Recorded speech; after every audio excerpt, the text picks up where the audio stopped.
Vous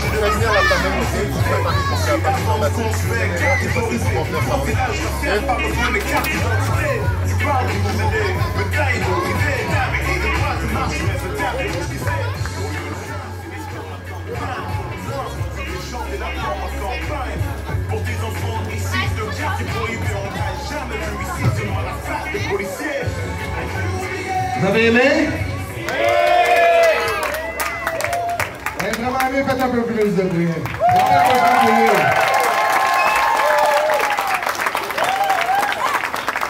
À chaque fois que je regarde, là, j'ai tout le temps les flashbacks. C'est vraiment incroyable. Comme Lazare disait, les premières fois, c'est le père m'a pris. On n'avait même pas de t-shirt. J'étais le bénévole avec un haut-parleur, un microphone. Puis on n'avait même pas de t-shirt. Les deux équipes qui jouaient, c'est un torse nu, puis un avec t-shirt. On a fait ça pendant 1 an, 2 ans, jusqu'à temps qu'on ait des commentaires. On n'avait rien. On était convaincus que ça allait changer une personne ou deux. Et 25 ans plus tard, notre ami Will, qui a joué dans le tournoi, a décidé de faire un documentaire avec des personnes inspirantes. Général, j'ai connu son grand-père, je l'ai coaché. J'ai coaché Général aussi. Les demoiselles, les garçons, les frères et sœurs, Jean-Baptiste, Judeline, que j'ai eu la chance de voir pendant les années. Est-ce que tu peux venir? Est-ce qu'il y a des frères et sœurs Jean-Baptiste ici, s'il vous plaît? Est-ce qu'ils sont là? Oui, oh, oui. Monsieur Aaron. Manuel. Ça va? Mesdames et messieurs, les frères et sœurs Jean-Baptiste. Wow.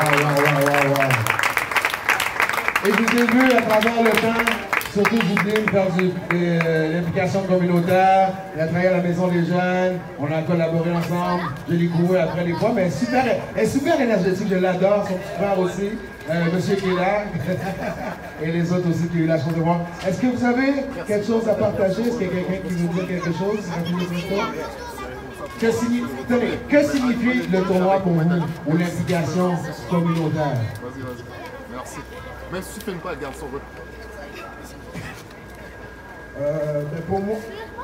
Pour moi, je dirais que c'est un moment pour rassembler tous tes amis ensemble, pour pouvoir jouer, pour montrer ce que tu sais faire.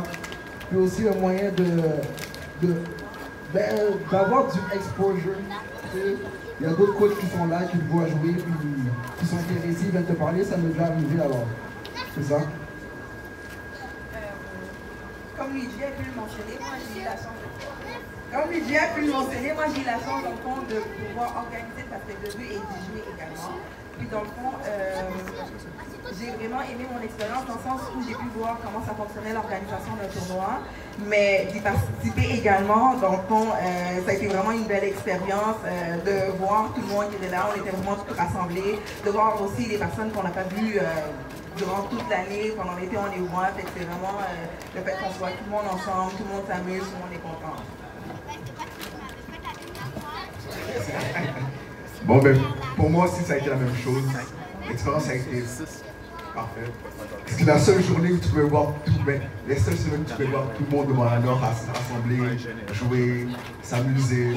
J'ai déjà été comme arbitre, j'ai déjà fait des tables, tout ça.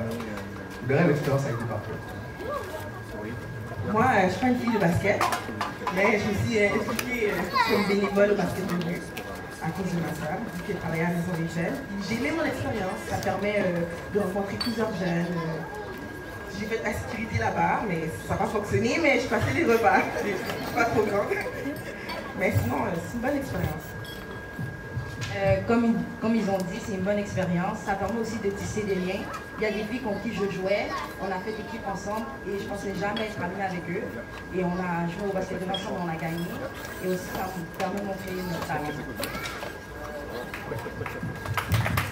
C'est vraiment merveilleux pendant les années, vous voyez.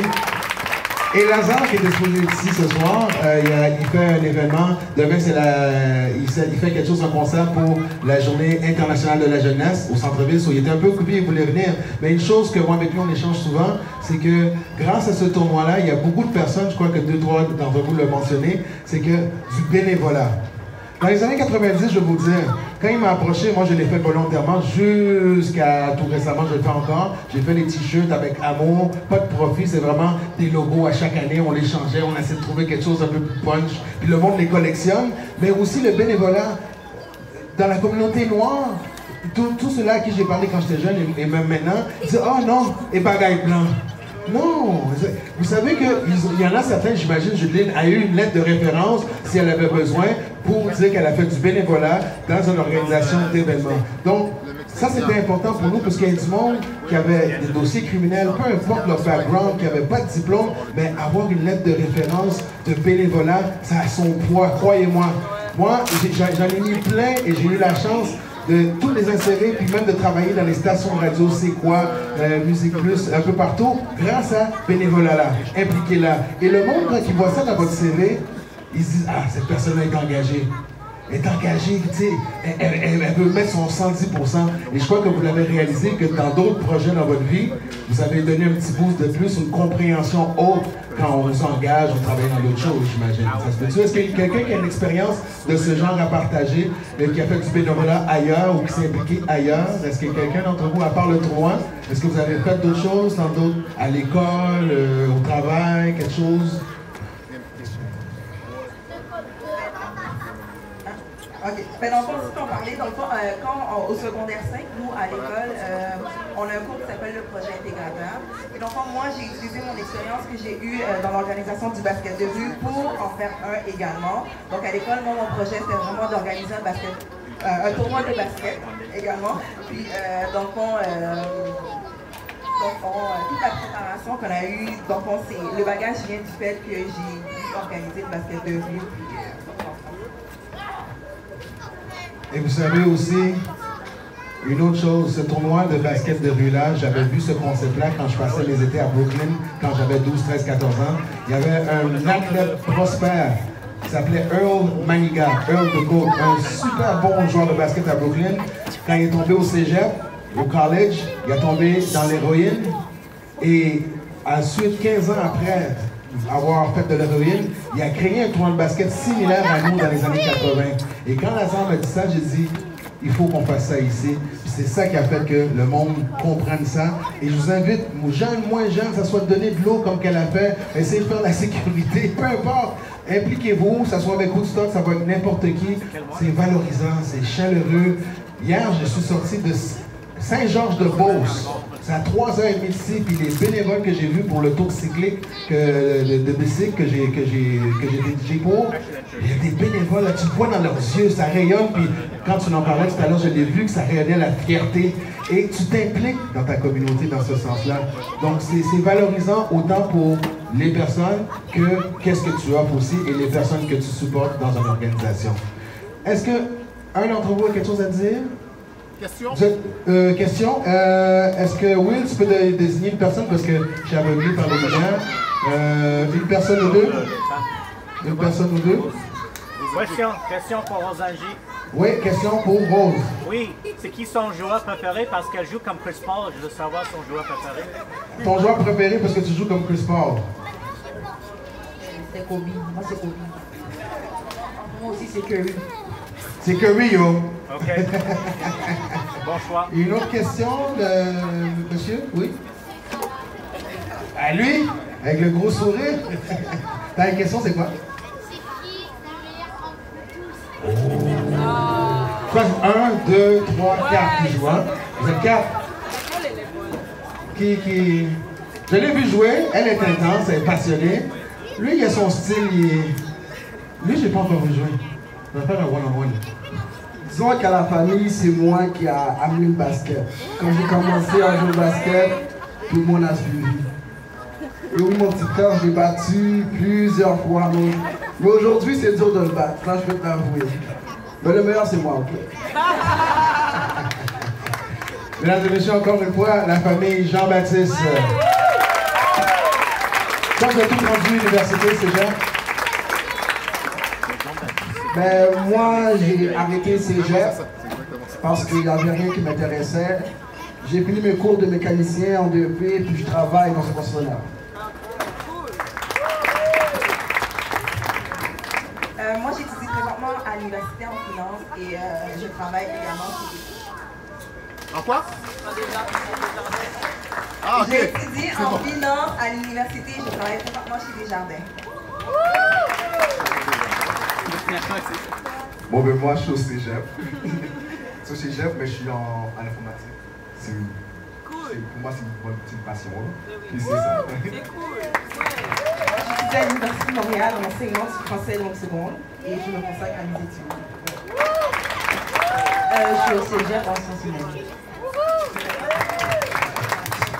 Alors les voici encore une fois ceux qui étaient dans le documentaire République Basket. Grand applaudissement au frère de Saint-Jean-Baptiste.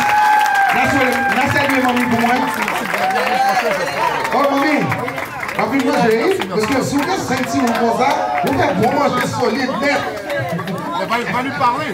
Mamie, où mamie? Oh, tu vois, elle attendait même que elle est finie. Et ça on attend, elle est finie. Mamie Jean-Baptiste. Est-ce que vous avez une félicitation pour les enfants, par ça? Est-ce que vous avez quelque chose à partager avec les gens qui ont vu le documentaire ou sur le parcours de vous et vos enfants? Moi, je tiens pour félicitations à oui, pour ceux qui sont vus des documentaires. Et puis félicitations aussi à tout le monde. Et puis à mes enfants aussi. Moi, je suis fière à mes enfants parce que mes enfants ont tout fini, secondaire 5, grandi au cégep, l'université, le Parisien.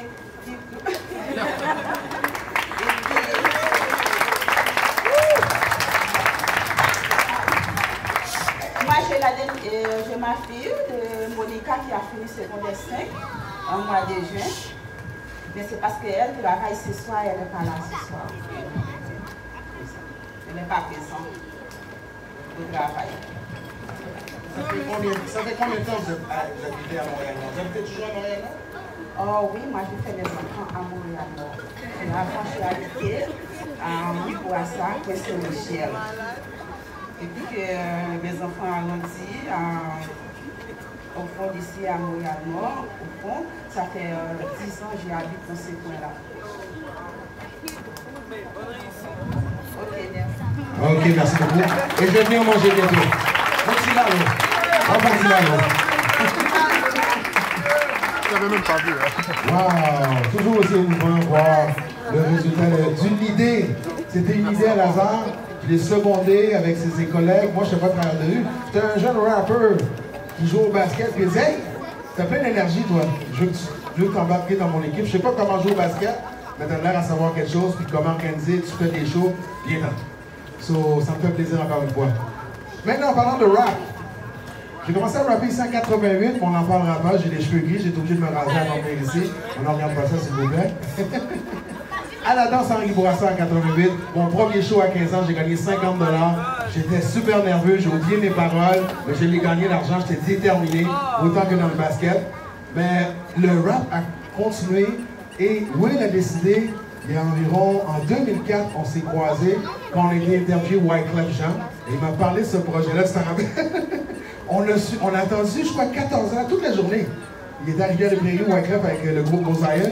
On a attendu toute la journée pour l'interview. J'ai réussi à l'interviewer, il a filmé ça. Puis il a accumulé plein de choses. On a été voir plein d'artistes du Canada qui venaient en ville. On était partout au centre-ville, on ne dormait plus. Puis j'ai perdu ma blonde à cause de ça, c'est une histoire. Et il m'a parlé du documentaire, je lui ai dit, fais ton truc, vas-y, tu m'en donnes les nouvelles.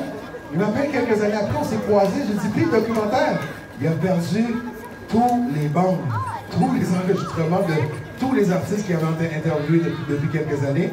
Et là, tout d'un coup, l'année passée, il m'a envoyé un petit message Facebook, je les ai retrouvés, je suis comme Eureka, il va faire son documentaire, puis il l'a présenté à l'Université Concordia, hein, c'est ça? L'année passée, il l'a présenté, et là, ça lui fait plaisir encore une fois. Certaines de ces personnes-là qui sont là, moi je ne suis pas là-dedans parce que je suis un vieux de la vieille, mais ça passe sur les derniers 10 ans du hip-hop.